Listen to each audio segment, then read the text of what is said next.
Part of the machine learning project. So the project name is mushroom classification. The name itself says that it's a type of a classification problem. So if it's a classification problem, then it will be definitely follow under the supervised learning. Okay, in supervised learning, the level column, that is the x and y axis we used to denote. So in the y is already given by the data set itself. So we need to classify whether the mushroom is edible or poisonous. So let's start with the project. So I have imported all the necessary libraries according to the classification problem of the supervised, that is nothing but logistic, KNN, SVC, so support vector classifier, decision tree classifier, random forest, everything I have imported for the classification.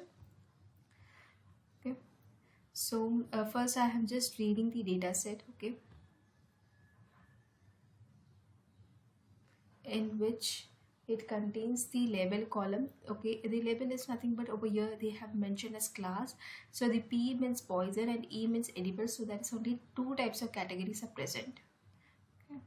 And rest all the columns we have just read. So over here we need to do definitely a label encoding. The encoding technique we need to use because if we can see over here poisonous, edible. Okay, so we need to transform into some of the numerical column, then only our algorithm, that is nothing but a machine learning algorithm, that whatever we have imported, it will be used, because it all reads, or it all memorize the algorithm by the numerical data. So over here we can see all the categorical type of the data is present. So we need to do the some of the encoding techniques by the data set itself we can identify. Yeah. So we are just finding the shape of the data set, in which it contains of around 8,000 rows and 23 columns. Okay, since we have the more number of columns, we can use some of the techniques like feature selection or feature extraction. We can do some of the feature engineering techniques over here, okay, to reduce the columns so that algorithms can run more and more faster and get the necessary output. So over here we can see, since we can see all the categorical type of the column, so all the data type it's mentioned in the object format. Okay, but unfortunately there is not any null values, so no need to check any out to impute any mean or median values, or to no need to do any of type of the techniques to remove the null values, etc. things. We can easily find out whether it contains the null values or not, in which by this technique. Since it contains all the categorical type of the column, if we will do the describe only this type of the mention, it's like a count, unit, top, frequency.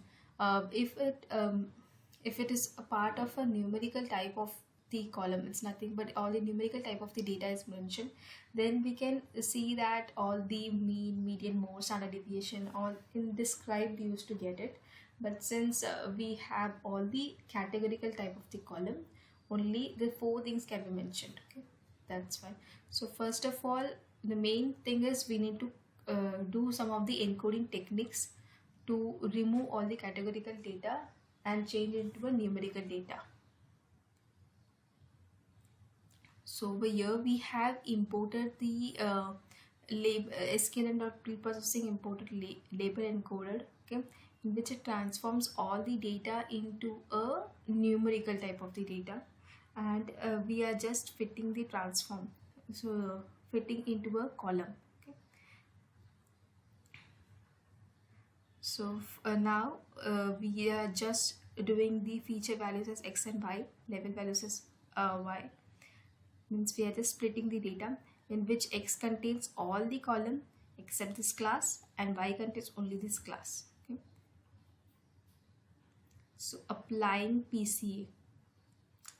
Okay, PCA, it's a part of a feature extraction. Okay, what the PCA actually does, since we have 23 columns, actually 23, because in x we have 22 and y 23. Okay, so total we have 23. So what actually happens in PCA, it's nothing but it used to extract the data in which whatever the column we have given, like over here the first we can see it's 5 2 4 1 6. It just removes all the values as we have given, and it find the a new column.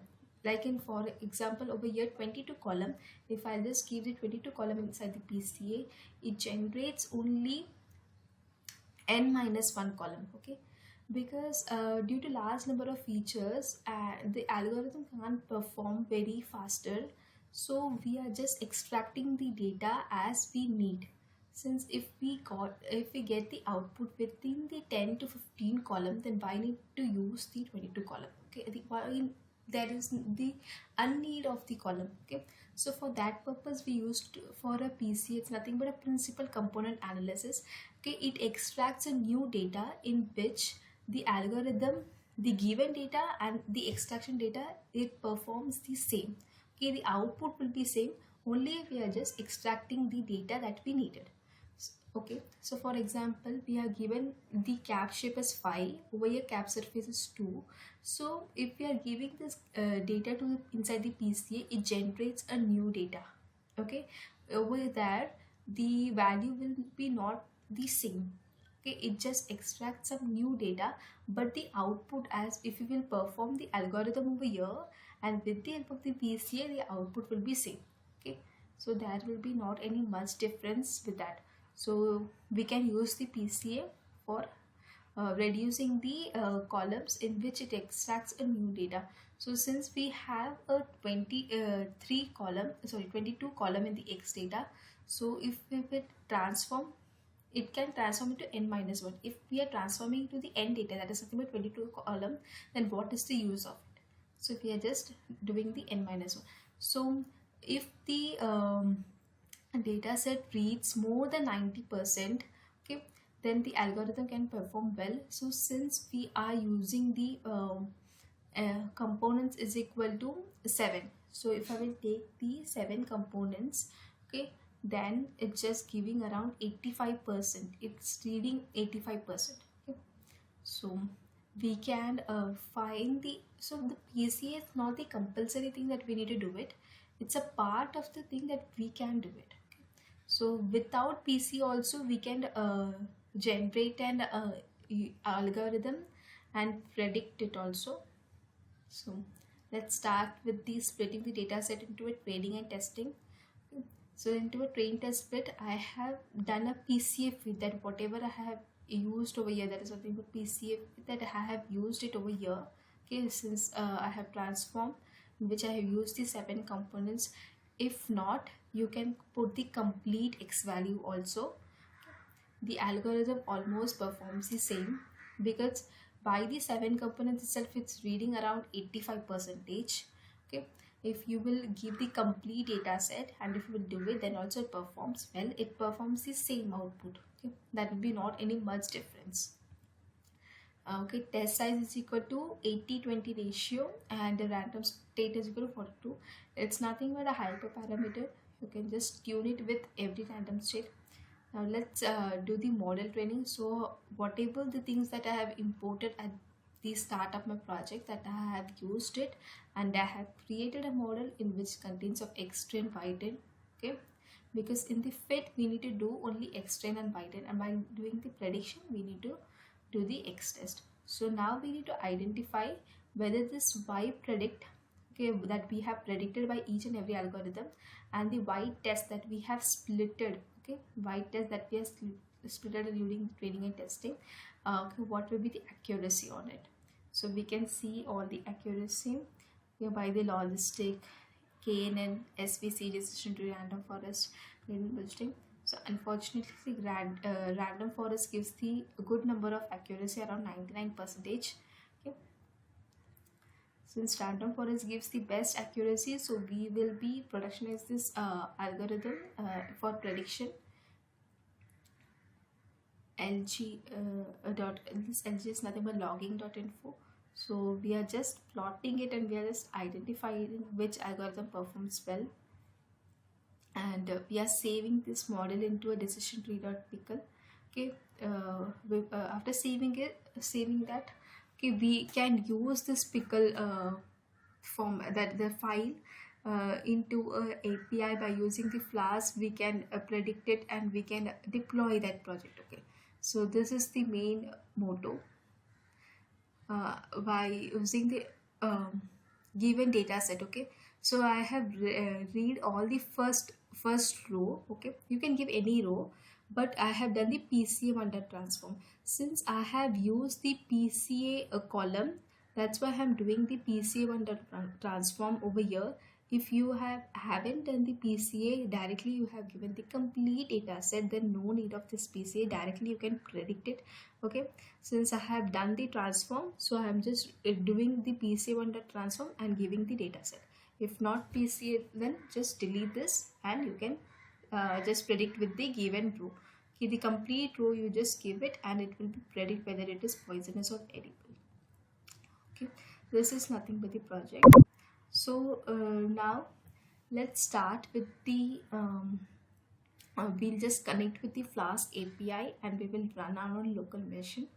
So for that I have used the Flask API. Okay, but before that, if the client asks to do in the format of uh,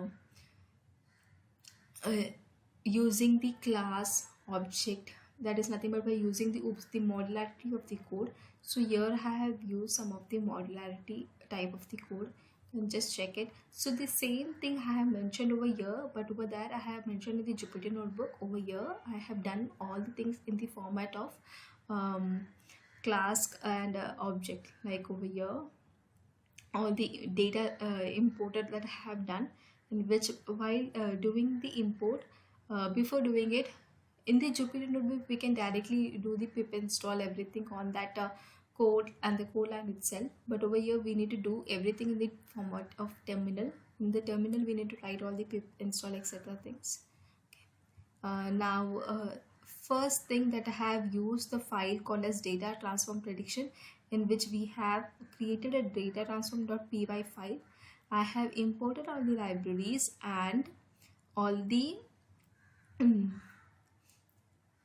I have read the data. In the data transform we have the whatever things are included that I have read. Since we have used in the form of the comment section, like to identify what's there on the read data set etc things. So class data transform, which we have in it. Okay, what is this logger? I have created a logger file. Okay, you can check it over here. Okay, this is the log file, in which it's nothing but you can log each and every day, time. Okay, even the second also we can log it. Okay, while running this. So I have logged some of the data set, as you can see. I have logged some of the data set, in which it just stores every log on it. So in every file, that in every .py file whatever I have created, so I have included this line to log each and every data. So, and here I have not done anything. I have done the class and object, okay, and all the function method that I have mentioned, but all the things were included on the actual .py that is nothing but in Jupyter file whatever I have mentioned, the same thing over here. Okay, I have created a class because the modularity code of is important that for that purpose. So lg.info, everything I have mentioned. This is not but exception handling, prior exception handling is also important. Okay, while doing the modulative coding. See the max column over here. I have just mentioned the display.max columns, in which it will be displaying the max column. The same thing I have mentioned in the Jupyter notebook also. And this is nothing but method is for finding the shape of the data set. This is the method to find the null values, whether it contains the null values or not, etc things. Okay, this is first data transform.py file. In second one, the encoding. This is the file that I have created for encoding purpose, in which we have transformed the categorical data to a numerical. So for that I have created a class and I have used it. Okay. So after encoding, I have saved it in the form of, okay, df1.df2.csv. So in which, after encoding, I have saved it into this file. Okay, it's also mentioned in this, okay, after encoding techniques. And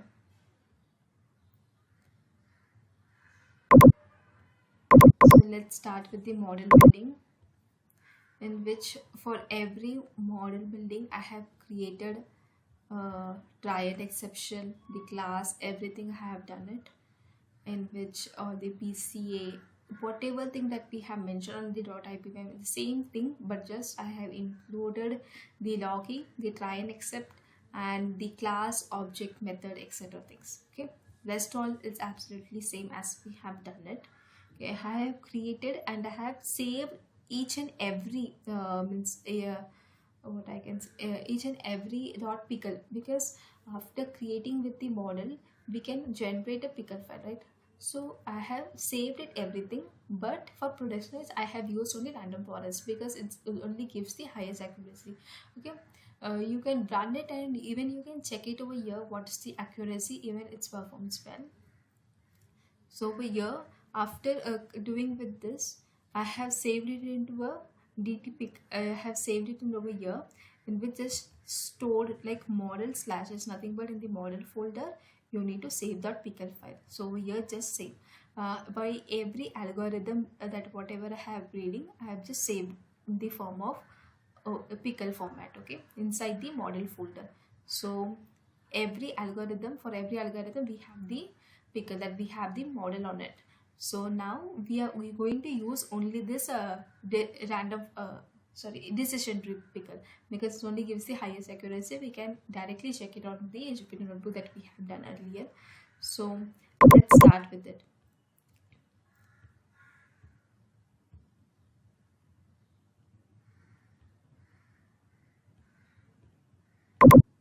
Okay, so this is nothing but my app file. It's nothing but over here I have used all the Flask libraries, because by the Flask API we are going to run this project.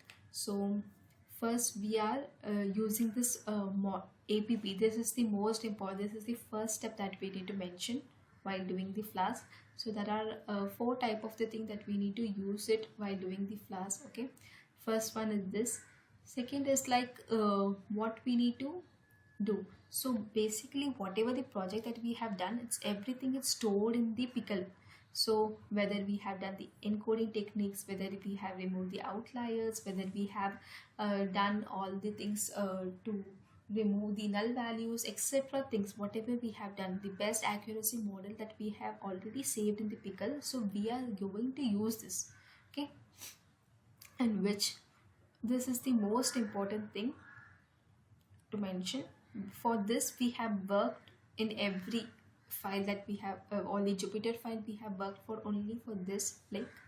Okay, and after this this is the second one. So I have said this is my first one that we need to mention while doing the class. Second is route. I have mentioned. So over here I have created three types of route. Actually my output is we need to display a screen in which it should mention like you can see directly, you can mention that what is that project is about, and we need to classify it. So this is nothing but an output I will generate by using the Flask API. So this is nothing but the output outlet, that how we need to get the output. So first thing is method. Okay, in which method is equal to get post, in which it allows the get and post. So over here we need to render the template of home. So templates is nothing but this one, in which this is a part of a HTML code. Okay, in which it gives the paragraph like what all things are mentioned, what is that mushroom classification, etc. thing. So this is nothing but a web page that I am creating inside the um, app route inside the home. So it's nothing but home.html. Over here about.html, and everything. This is about, this is for about section, and this is for home section. Okay, this is for home section. Okay, in home section we have the two box like for about and mushroom. So this is nothing but for home section. Okay, and this is a web app.html. Okay, in which in that web app html we have the thing is like, okay, while I am showing the output, then you can easily understand why I have used this all things. So my main motto is like, for example, I'll just run it and show it. So we are creating this web page in such a way that all the we need to get this option in such a way. Okay, for this, for creating this web application, we are using .html. So over here we will be getting the label as whatever the guild color is mentioned, that, okay, in which you used to get the option like uh, 4 means black, 5 means brown, 0 means brown, because after doing with the label encoding technique, each and every data is stored in the form of numerical. So for that purpose we have created, means you can't able to understand what is 4, what is 5, because client doesn't understand what is 4 and 5. So for that we have changed it into a categorical data. Okay, in everything, like we have stored in the form of 1, 2, 3, 4. So we have just changed it into a categorical so the client can easily understand. Okay, this is nothing but the web app. So this web app.html we are reading over here, like over here you can directly see. So for predicting, okay, guild color float request dot form guild color. Okay, in all the guild color, this is all the important columns that we have mentioned over here. Also have used the try and except case. Okay, if it's the model predicts the 0, then it's called as a poisonous, otherwise it's called as a edible. So while seeing the actual output of it, you can directly identify that what why I have mentioned this all things, because at the last you can get this result as your mushroom is edible or poisonous by the G value, by the identifying the value. Okay, this is the last important steps in the Flask API that we need to mention. This, if name, if name is equal to main, then app.run, this is the host and the port value. This is the most important thing. So let's run it.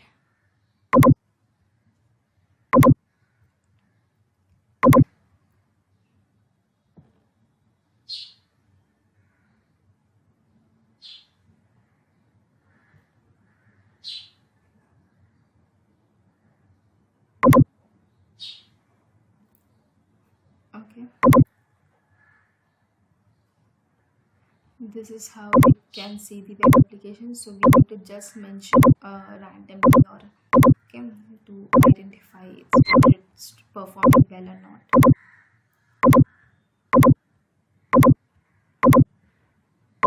Predict your mushroom is edible and reset you can do it.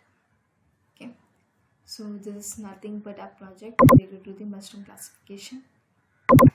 Over here I have mentioned the two type of the way, like one I have performed each and everything in my Jupyter notebook, and second thing that I have mentioned everything on the .py file, that is nothing but it's my PyCharm, in which I have stored each and everything by the class and object and the modularity way of the code. Both the thing is performs the same. Okay, just I have done in the two ways. Thank you.